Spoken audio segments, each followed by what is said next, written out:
Oh, look at you. Where to begin? Shall I just show you the size of the chair I'm sitting on? Oh, dear. Oh. Yes. Oh. Is that to make you feel big? Is that the sort of thing Sylvester Stallone would do in a film? He'd deliberately have a little chair? I mean, you should say that. But Sylvester told me to purchase several small chairs to place around the house, so when I sit in them, I sit with the air of a king. Don't forget, you can hear the full-length, longer version wherever you get your podcasts. Let me tell you why I've got a mustache. I'm doing a Windsor Davies biopic. No, it's not true, actually. The school to which my son goes has an inordinate amount of very famous actors whose children also go there. And I've been out of work for so long, I thought I would grow a mustache so that they might think I'm in work. That's not even... Is that true? Is that true? Yeah, deadly true. Oh, that's hilarious. Now then, one thing, when we last spoke, we did go through your filing cabinet above you. Anything new that we should, any new folders? Yeah. You're going to love this. Go on. I was hoping someone would ask. Great. Yes. Let me just take, this is... Have you kept all the programs from your kind of, Music Man tour? No, I got, well, I mean, there's all sorts of, but look at this. Come on, show us. See, can you read that? No, I can't read a thing. It's all blurred. Okay. You're blurred. All right. It says, it's handwritten, and it says, they can be a hard audience. Right? Now, do I need to guess? Try, but there's no way you'll guess. Jimmy Tarbuck. My God, he was in the room. My God, how did you come up with him? Because he's one of my heroes also. That is bizarre. He was at the table. How on earth would you pluck that name? Because these are my heroes, Mr. Brydon. Jimmy Tarbuck. Actually, that's it. Well, Jimmy Tarbuck, that was, I'll tell you the story and let the commenters say, let Matthew speak for why. No, I only speak when I have words given to me that I learn and then recite in front of a camera. You speak freely from the soul, from the heart. I went to a lunch that was honouring Sir Michael Parkinson. And I was one of the speakers at this lunch. The other speakers were, who else? Well, the main notable one was Barry Humphries, who is a massive hero of mine, Dame Edna Everage, of course, for those who are perhaps wondering if they're not familiar, Dame Edna Everage. And he's a sort of friend of mine. And Jimmy Tarbuck was there, and he was on the table. And this lunch went on for quite a while.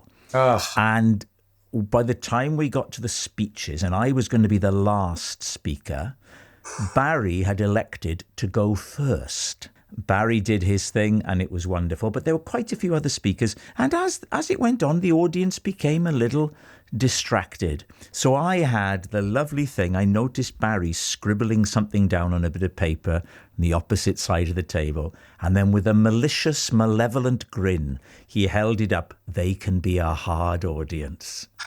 That is a brilliant story. And I can only imagine what that lunch was. And you mentioned early on, you said that the moustache was for a Windsor Davies biopic. Well, I would love to record Whispering Grass with you. This has been mentioned in the past. And with you as Windsor, me as Don Estelle. Is that how you saw the roles being divided? Yeah. Now, when is the next comic relief? And who do you know that could make this happen? Richard Curtis. I mean, let's go straight to the top. Are we looking at a very small specialist audience here who would go, what in the name of God are they doing or pretending to be? Have we just lost leagues of generations who would just go, I don't understand what's going on? Not a small audience that would say that. The vast bulk of the viewing audience would say that. And some people who are heading towards the grave would know what we are talking about. And there's a part of me that goes, those are and forgive me for this phrase, those are the boxes I'd like to tick. Yeah. Oh. You know, the first play I ever did was the National Theatre. And it was with people like Ken Cranham from Shine on Harvey Moon, Daniel Evans, Andrew Howard, and of course the great Windsor Davies. And I was truly gobsmacked when I first met him, because I grew up with this man. And there was one night everyone would go to the bar after the show called Cardiff Feast, which was set in Cardiff. And one night we walked upstairs and there was Windsor Davies having a drink with Harry Seacombe. And Andrew Howard said to me, he said, well, we've seen it all now. and to me, in many ways, I have. I didn't know that. Well, Ken Cranham is a friend of mine. Oh. Ken Cranham takes us back to our shelves. Look where my hand is. Are you on your? Yeah, you can see it. See that? That's Elvis, right? Yes, that's Elvis cool. On the Milton Berle show when he did Hound Dog. But the way it's presented there is a kind of a collage made by Ken Cranham, because Ken makes these lovely. He loves Elvis like I do, and. I do love Elvis, and Ken makes these. There we are for people at home. Yes, yeah. So he and below him, I think I said before, that's Victor Spinetti, of course, another Welshman. Great. So that's Ken. Yeah. But tell me now. So you're in that play. So first of all, the first play you were ever in was at the National Theatre. Yes, I mean that's damn good. Daniel Evans was in it as well. Yes, Andrew Howard. God. They love us. Did you? Yes, yeah. Oh, it was all right. It was a right group. Mark Lewis Jones, Lisa Palfrey, Windsor Davies. Who else was in it? Di Botcher. Wow. It was the great and the good. And then we took it to Cardiff. We took it to Cardiff. That was I'm not sure if Cardiff was ready to see myself and Daniel Evans going at it, hammer and tongs. Not a stitch between us. Spend a little longer telling me about Windsor Davies. I was never lucky enough to meet him. Tell what sort of a man was he? He was very quiet. I'm not sure as to how much of it, and everyone, we were all so desperate to ask, one, for an impersonation of Irene Our Hot Mum, or two, to ask a question about anything about the filming, the making of it, anything. And none of us ever did. And I regretted to this day. I was like, well, maybe I could be wrong here, but I was like, I'm sure you would have loved to talk about it. It was the making that made him a household name. I also wanted to ask him about Never the Twain, which he did with Donald Sinden. Donald Sinden, of course. I mean, classics of our time. Well, that's the program that me and Steve Coogan are always joking, saying we're going to reboot it. You have to. You have to.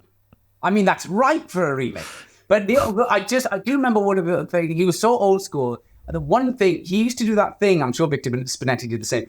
He would place a small kind of red dot on the inside of his eyes. It was the old kind of theatrical tradition applying stage makeup that kind of says it pops your eye more. And he came up to me in the tech run and goes, you might just want a little, little love in the eyes. And I was like, oh, thanks very much. Now, how R-rated is your show, Rob Brydon? You can say whatever you want, although people will judge you, but you can say whatever you want. Listen, our chosen professionals, we are here by the grace of God to be judged. So in this play, Cardiff Feast, is the moment Daniel Evans and I, we come on naked and as I say, love ensues. And we do the first dress rehearsal, and Windsor Davies, very lovely, comes up to me and goes, you might want to put a little red dot and pops the eyes. Thanks very much. Ken Cranham comes up to me and says, you might want to put a little bit of toothpaste on your old boy. And I said, what? And he goes, it just keeps it a little bit warm, floods it with blood. I was like, what? And of course, I got confused. I put the toothpaste in my eye. My eyes were streaming, and I looked like I had a nasty rash on the old chap. But the reviews were worth it. Did we talk about this? I played a Welsh-speaking Elvis. No. It was the thing that made me decide to apply for drama school. I played Elvis because I went to a Welsh-speaking school. I played Elvis at the age of 18 in a school musical, and it was translated. They took the English musical and they translated it into Welsh, and even the spelling, because in Welsh a single F is the V sound. Yeah. So they changed, which I never quite understood. They changed his name to a said Elvis. It was like Elvis, but obviously if you said it in Welsh, it says Elvis. And everyone used to come out and go, what's Elvis? Is it about an elf? What's that about? Are you like an elf in a jumpsuit? But I sang 26 Elvis songs in Welsh, and it was that experience that made me think, I'm going to apply for the Royal Academy and I'm going to make my life out of showbiz. Do you remember any of those songs in Welsh? Hound Dog is Milgi. You ain't nothing but a milgy. Ti'n ddim byd on Milgi. Ti'n ddim byd on Milgi. Well, come on, give us more than that. This is delicious. That's literally all I can remember. That's all I can remember. But Mrs. Morse, who taught, sewing, made me an incredible white rhinestone jumpsuit that I ended it with. It was truly one of the highlights of my career. So you now are in a position where you've got to really choose carefully because you've done some fantastic stuff. And you've got to be very careful now because you've just done really good stuff. And you can't slip under the radar and go and do some rubbish, can you? So this is this strange quandary and believe me, Mr. Brydon, uptown problems. But it's the kind of banal thing you go through, management conference calls with, where they say, now look, you can't just take in.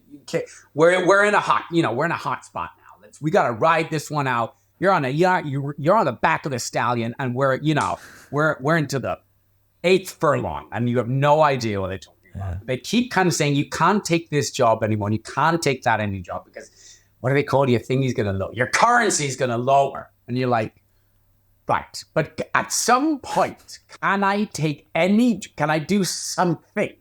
Can I accept something? Can I do anything that would just make me feel like I'm contributing in some small way, or just get me out the house? Because it's been a while. Because they keep saying, well, it's got to be the next project. The next project is so crucial. After Perry Mason, the next one is so crucial. That's how the world's going to view you. So how long has it been? I haven't worked since we finished Perry Mason 7 months ago, and I haven't worked since then. Wow. I'm going out of my mind. So you've grown the moustache to create the impression because the school that your children go to has many a celebrated parent. I don't want to pry into your private life, but who are we talking about? I mean, look, this is just within the square mile, I would say. We got Daniel Craig, Rachel Weisz. Good God. Good God. There's John Krasinski, Emily Blunt. Wait, should I be saying this? Now I feel like I'm betraying them in some way. And they'll go, you can't tell people when our children go to school, Well, you haven't said the name of the school, have you? All you've said is that I think that's reasonable. I mean, and I wouldn't want you to say that because I've seen Daniel Craig. I've seen him kill people. So have I. Again and again. He's very beastly. And he's very good at driving a car. He can jump out of planes. He can shoot people. I mean, they're always vicious. Yeah. So I wouldn't want to incur his wrath.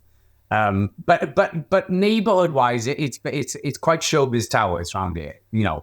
Matt Damon, Adam Driver, Paul Rudd. They're all local. And this is Brooklyn. This is Brooklyn, yes. So we're all in a small section of Brooklyn. So I kind of got myself. I cut the size of my hair quite short, and I got the mustache thinking they might just think World War I, Edwardian, maybe Rupert Graves. I'm playing Rupert Graves or Windsor Davies. I make things up now because I haven't worked in 7 months. But you genuinely grew it. You genuinely grew it for that. I genuinely grew it. Also, well, maybe, they'll probably know that I'm not doing anything because I do school drop-off and pickup. Yeah. So they're like, well, you're not working because you're here every day. And is Kerry working? Yes, working like a trooper. Yes. Then stop.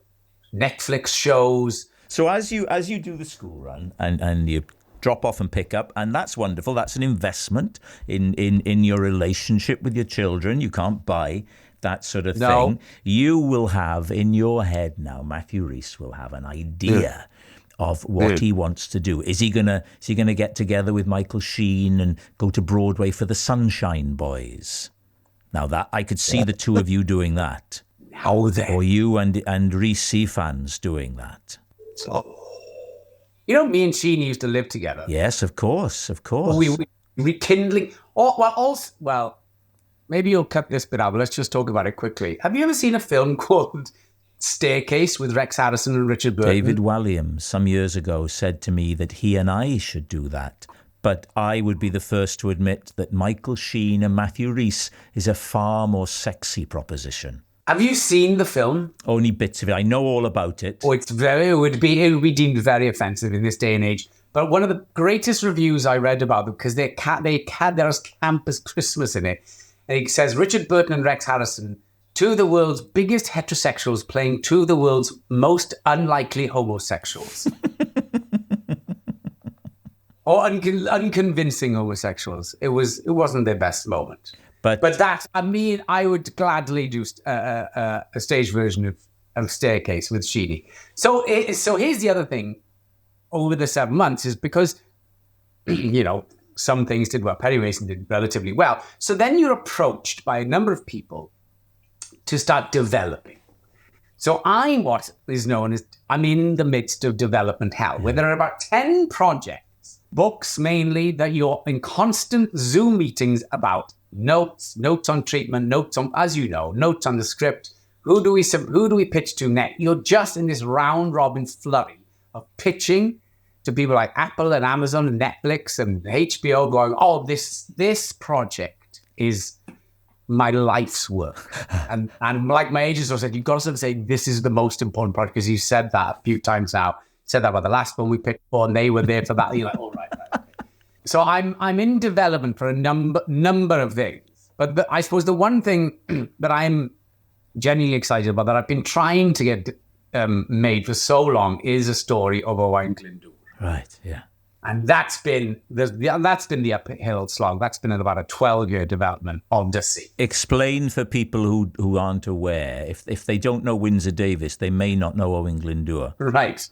Owain Glyndŵr was, as many deem, the last Welsh prince of Wales, who in the 16th century led an incredibly successful rebellion against the English. When things turned for the worse for Wales, as they did for Scotland and Ireland, Glyndŵr united a very kind of divided Wales, and not only retook Wales, but started to push into England incredibly, until the English kind of went, this is far, far too much from the Tats. And they came back with a vengeance. They took his family and they came back upon him with a vengeance, the like of which we never kind of set up modern Wales as it is now, sadly. Could that film have a happy, uplifting ending? Yes, you'd probably end it with when we won the last Grand Slam.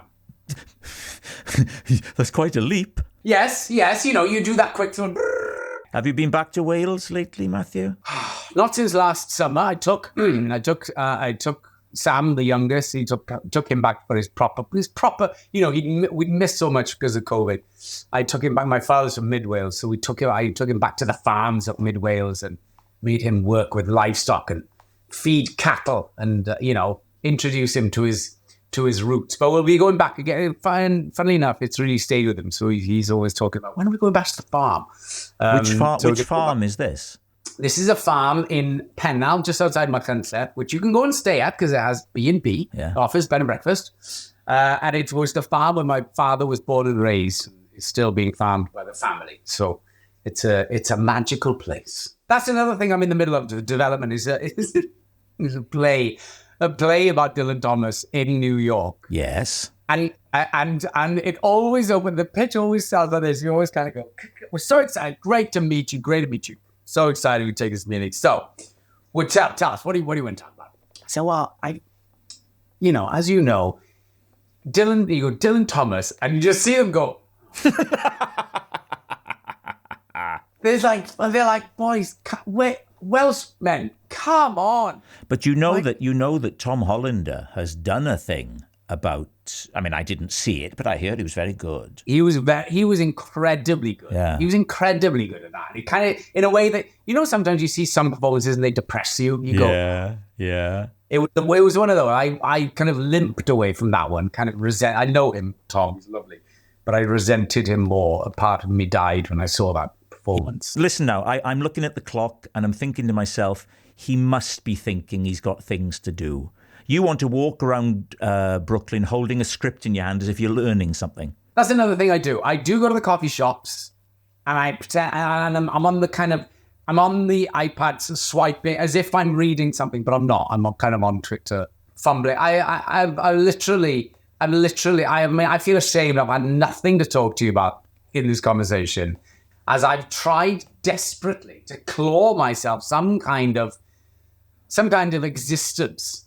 And I'm failing, and I apologize, Rob. No. I apologize. One of our finest guests, Matthew Rhys, who died earlier today. Well, tributes have been thick and fast. Rob Brydon, yes. We go to Rob Brydon now. Well, I was speaking to him. It's not gone out yet, but we did my second thing on my podcast, and he was saying that the work. He was a lot of development, and he was joking about it, but I sensed a deep thing. But nobody thought he'd do what he did. Nobody thought... Career suicide. I was in a restaurant with David Walliams the last time a pope died, and we were in Rome, we're having a lovely dinner, and the maitre d' walks in and says something very dramatically in Italian, and the entire restaurant went, "Ah!" And everyone stood up and started to walk out. And so we asked the waiter, "What's happened?" He said, the Papa has died, and everyone now walk to the Vatican. So Walliams goes, "Let's walk to the Vatican," right? So we get out, and there's this horde walking towards the Vatican. And he's wearing, as he does, a beautiful pale blue suit. And we're walking, and we see the light of a news camera on, and a man with a microphone. And just as we get into a good shot of it, right, Walliams grabs my hand and starts pretending to cry. I think it's probably Italian. It's an Italian kind of news cameraman. And all of a sudden, this voice went, "Oh, David, this is Mark with the BBC. Could we have a word?" And Walliams goes, "Ah!" So he's never told me that. He was pretending to be in grief at the death of the Pope.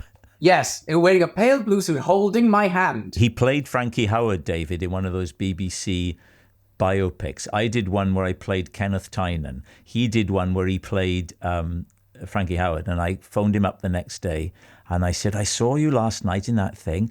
I said, "You were very good." I said, "I have to say, in some of the scenes, you reminded me of Frankie Howard." Did he find that funny? He did. He did. I was living with Sheen at the time when he was doing Kenneth Williams. He did his, remember? Yes. For that same BBC4. He did Kenneth Williams, went on a cabbage soup diet to lose all that weight. Yeah. Well, I thought I'd never recover. I should have got some kind of award. And was he doing the voice all the time? Oh, yes. Well, you do. I would just hear him do it, and then I would just try and mimic it. No, you see. Shut up! No. Some coffee me. No, in a minute about no. Right, listen, we got to stop. You've got to go and try and find some work. It's the evening for me, of course.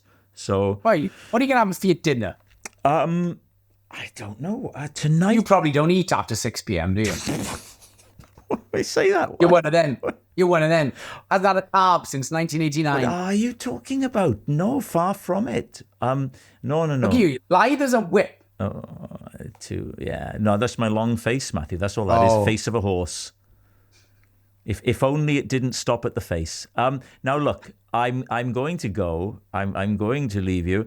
I'm not going to be in America anytime soon. So God knows when I'll see you in the flesh. Yes. Well, listen, I'm coming to London, and I've told Walliams we'll be having a lunch. Oh. So why don't we, us three, we happy three, we triumvirate of fools, have some kind of boozy lunch with you're only allowed to speak if it's a showbiz anecdote. I love those. You do meet some people who are rather dismissive of anecdotes, don't you? And you do, and I think, what is wrong with you? I think the anecdote, not only the anecdote itself, but the art of the perfect delivery of an anecdote is a dying art. And it must, and people like you're stewards of this incredible craft. So well done. I am carrying the rod of the anecdote teller. I am the steward of it. In many ways, I am the rod steward of. I'm not going to get a bigger laugh than that. Let's leave it there. Matthew Rhys speaking to us today in Brooklyn, where he has nothing to do. 'Tis true.